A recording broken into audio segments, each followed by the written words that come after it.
Welcome to Stony Creek, located in wild and wonderful southern West Virginia, here in the heart of Appalachia, nestled between the Allegheny and the Blue Ridge Mountains. Join us as we explore a culture rich in history and historical landmarks, cooking mid-Appalachian style, gardening, DIY projects, and back porch sitting.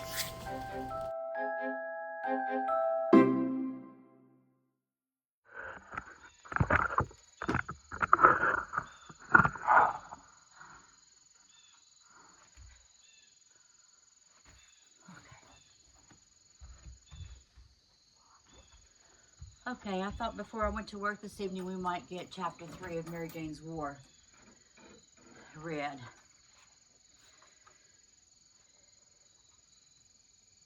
It's a very short one. Early in 1838, Henry Sr. received his water mill that he had ordered from Baltimore. Now he could set it up on Laurel Creek and mill his own grain and saw his own lumber. Henry Jr. was also excited as it would save him all the time spent hauling his grain to Centerville, which is Greenville, to have it milled. Plus, there had to give half of it to the miller to get it ground.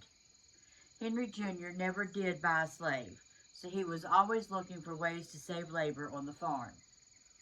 1838 was interrupted when word arrived that the President of the United States, Martin Van Buren, was coming to Sulphur Springs for a visit.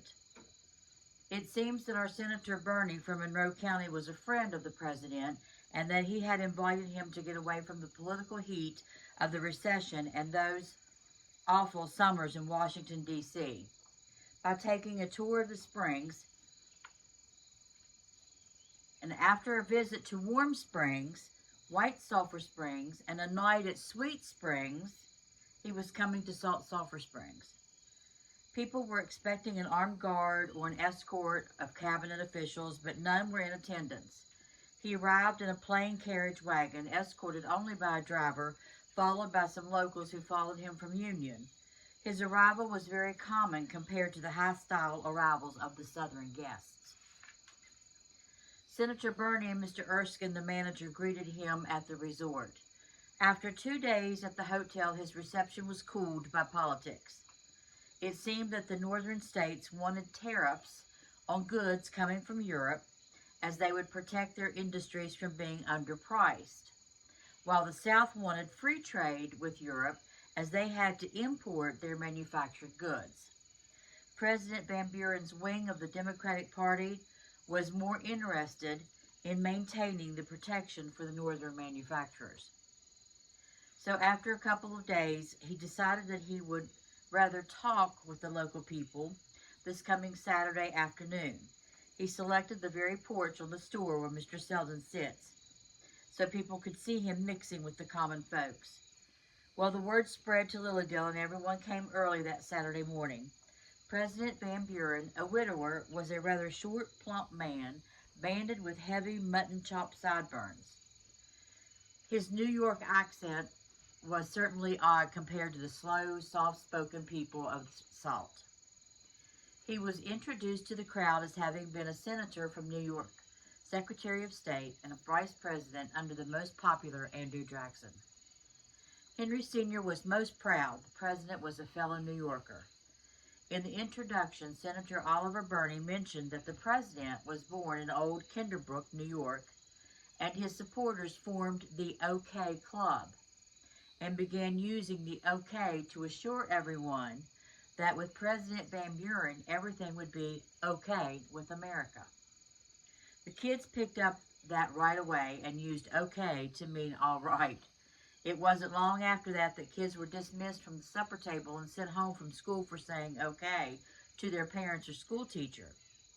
Zach asked, "Is okay a bad word, Grandfather?" "No," his grandfather replied, "but I wouldn't try it on your grandmother." "Is it because she has been sick?" "No, it's just not very respectful. If you want to get ahead in life, use yes, sir, or yes, ma'am to your elders, and that will earn you more respect." After the president's visit, life went on as usual, and they didn't really understand what the guests from South Carolina were complaining about as it was all too far away for them to be concerned. They would just leave Mr. Selden to figure it out, as he never had much to do anyway. Mr. Selden said the Carolina guests were becoming more vocal in the affairs of Monroe County based upon the amount of money that they spent there. Their latest interest was in the county militia. They wanted the county to increase the size of the two units, the 108th at Union and the 166th in the lower half of the county. They wanted the units to be a requirement of citizenship. Some said it was too much meddling, but money talks. The rice and the fine Sea Island cotton money from the South Carolina coast supported the salt. By 1840, the recession was long gone, and the salt was filled to capacity. The Carolina guests claimed that the White Sulphur Springs Hotel was too boisterous, and the mix of guests unsettling. They preferred the good manners of the salt, and the fact that the Salt Hotel served the best table of any of the springs. The Sweet Springs came close, as they served the best mutton this side of England. Their guests were mostly from Richmond. Okay, that's the end of chapter 3. We will start on chapter 4. Stay tuned.